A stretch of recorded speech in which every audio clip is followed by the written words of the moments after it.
Good morning students. आज आपका topic है व्यवहारवाद का सिद्धांत। व्यवहारवाद के सिद्धांत में आपका सिद्धांत है पावलोव का, कि पावलोव ने कौन सा सिद्धांत पारित करा था। पावलोव कौन था? शास्त्रीय अनुबंधन का सिद्धांत पारित करा था पावलोव ने। पावलोव रशिया का एक शरीर शास्त्री मनोवैज्ञानिक था। पावलोव जो शास्त्रीय अनुबंधन का सिद्धांत प्रतिपादित करा था, उसके प्रवर्तक पावलोव और वॉटसन दोनों थे। वॉटसन ने अपना एक सिद्धांत अलग प्रतिपादित करा है। वॉटसन ने अपना सिद्धांत अपने बेटे ही अल्बर्ट में प्रतिपादित करा था और पावलोव ने कुत्ते में प्रतिपादित करा था। आपके सिलेबस में सिर्फ पावलोव का सिद्धांत है, तो हम पावलोव के सिद्धांत पे ही फोकस करेंगे। पावलोव का सिद्धांत जिसका नाम था शास्त्रीय अनुबंधन का सिद्धांत। इस सिद्धांत के और भी नाम है, जैसे पुरातन अनुबंध का सिद्धांत, प्राचीनतम अनुबंध का सिद्धांत, संबंध अनुबंध का सिद्धांत, संबंध सहज क्रिया का सिद्धांत और अनुकूलित अनुक्रिया का सिद्धांत। मतलब इसके 5 नाम दे रखे हैं और छठा दे रखा है शास्त्रीय अनुबंधन का सिद्धांत। आपके क्वेश्चन अगर आएगा तो किसी भी नाम से आ सकता है, प्रश्न जरूरी नहीं है सिर्फ सीधा सा शास्त्रीय अनुबंधन या पावलोव लिखा हुआ ही आए। अब पावलोव यह सिद्धांत रूस या रशिया के प्रसिद्ध शरीर शास्त्री मतलब मनोवैज्ञानिक नहीं था। पावलोव कौन था?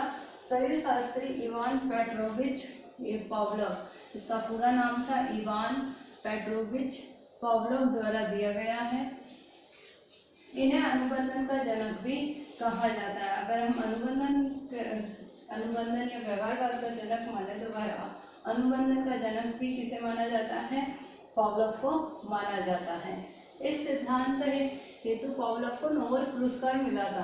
कुत्ते पे जो पावलोव ने प्रयोग करा था, उस सिद्धांत के लिए पावलोव को क्या मिला था? 1904 में नोबेल पुरस्कार से सम्मानित किया गया था। मतलब एक महान शरीर शास्त्री थे जिन्होंने ये सिद्धांत दिया था शिक्षा के क्षेत्र में, और इनको इस सिद्धांत के लिए 1904 में नोबेल पुरस्कार से सम्मानित किया गया। इस सिद्धांत के अनुसार सीखना एक अनुकूलित अनुक्रिया है। एक अनुकूलित अनुक्रिया मतलब जहाँ पे सीखना होगा वहाँ पे क्रिया होगी, और एक अनुकूलित मतलब उसके अनुकूल होगी तो वो क्रिया होगी, इसलिए वहाँ पर सीखा जाएगा। जब दो उद्दीपन एक संभाविक उद्दीपन और दूसरा असंभाविक उद्दीपन, कौन से 2 उद्दीपन? संभाविक और असंभाविक साथ साथ दिए जाते हैं तो एक समय के बाद केवल असंभाविक कृत्रिम उद्दीपन के साथ भी संभाविक अनुक्रिया प्राकृतिक घटित होती है। मतलब 2 उद्दीपन है, 2 उद्दीपन कौन सा? एक संभाविक उद्दीपन है और एक असंभाविक उद्दीपन है। जब दोनों साथ साथ दिए जाते हैं, दोनों साथ साथ जब दिए जाएंगे, जैसे पावलोव के प्रयोग में क्या था? संभाविक भोजन और असंभाविक घंटी थी। तो जब एक साथ दिए थे पावलोव ने, तब भी क्रिया हुई थी, अनुकूलित अनुक्रिया हुई थी। लेकिन एक समय बाद केवल संभाविक उद्दीपन के साथ भी संभाविक अनुक्रिया, असंभाविक उद्दीपन के साथ भी संभाविक अनुक्रिया घटित होती है। असंभाविक उद्दीपन क्या था उस टाइम पे? एक समय के बाद में पावलोव ने क्या करा? सिर्फ घंटी बजाई, भोजन नहीं दिया, संभाविक ये नहीं करा। तो अभी क्या हुआ था? संभाविक अनुक्रिया हुई थी, कुत्ते की लाल जरूर टपकी थी, तो प्राकृतिक घटना घटित हुई। इसे ही अनुकूलन कहते हैं। इसे ही क्या कहते हैं? अनुकूलन कहते हैं। जब 2 उद्दीपन संभाविक असंभाविक के साथ घटित दिए जाते हैं तो केवल एक समय बाद अगर असंभाविक उद्दीपन ही दिया जाएगा तब भी संभाविक अनुक्रिया घटित होती है। इसे ही अनुकूलन कहते हैं।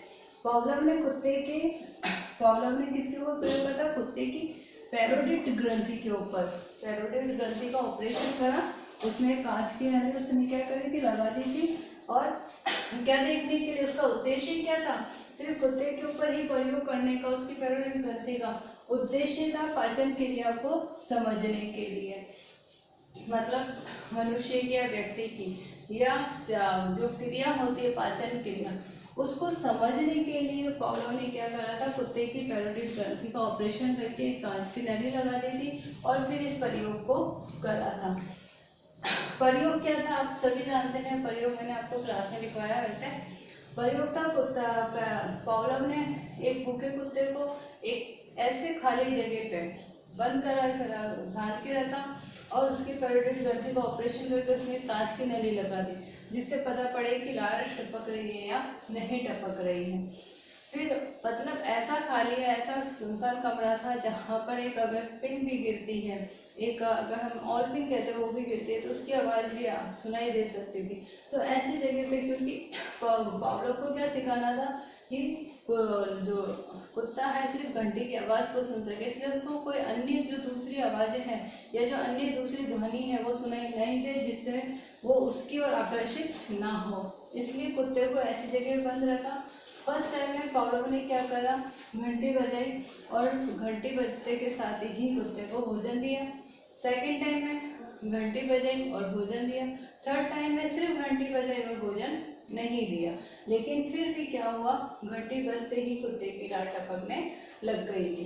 तो इस क्रिया से पता पड़ता है कि जब उद्दीपन हुआ, संभाविक और असंभाविक दोनों की अनुक्रियाएं हुई, तो भी अनुकूलित अनुक्रिया हुई, और कुछ समय बाद केवल असंभाविक उद्दीपन हुआ, लेकिन संभाविक उद्दीपन असंभाविक उद्दीपन हुआ, लेकिन तब भी संभाविक अनुक्रिया हुई, मतलब अनुकूलन तो हुआ ही हुआ।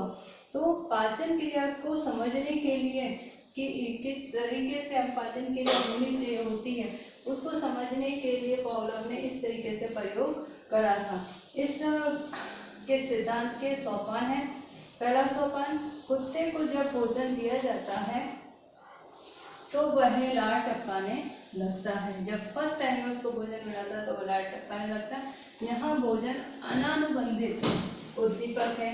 भोजन क्या है, अनानुबंधित उद्दीपक है। क्योंकि अनानुबंधित इसलिए क्योंकि कहीं ना कहीं उसका संबंध किससे है, उसके लार टपकने से, कुत्ते की भूख से है, भोजन से है। तो वह एवं लार स्त्राव अनानुबंधित अनुक्रिया है। लार स्त्राव जो लार टपक रही है वो क्या है, अनानुबंधित अनुक्रिया है। दूसरा सोपान है घंटी और भोजन के बीच साहचर्य के फलस्वरूप घंटी की ध्वनि के प्रति कुत्ते का लार स्त्राव करना। मतलब घंटी और भोजन के बीच दोनों जब एक साथ दिए जा रहे हैं, दोनों में संबंध है, तभी तो संबंध प्रतिक्रिया संबंध सहज क्रिया है। के फलस्वरूप घंटी की ध्वनि के प्रति कुत्ते का लार स्त्राव करना, इसे अनुबंधन कहा गया है। दोनों को क्या कहा गया है, अनुबंधन। दोनों एक दूसरे से कहीं ना कहीं संबंधित है, इसलिए ही इसे अनुबंधन कहा गया। तीसरा सोपान, अनुबंधन के पश्चात घंटी की ध्वनि में लार स्त्राव होने लगता है। घंटी अनुबंधित बन जाती है तथा लार स्त्राव अनुबंधित अनुक्रिया है। इस प्रकार का अनुबंधन प्राचीन या अनुबंधन कहलाता है। मतलब क्या, अनुबंधन के पश्चात घंटे की ध्वनि में लार स्त्राव होने लगती है। तीसरा, जैसे मैंने बताया कि भोजन क्या करा, पावलोव ने तीसरे बार में भोजन नहीं दिया, सिर्फ ओनली फॉर क्या करी, घंटी बजाई।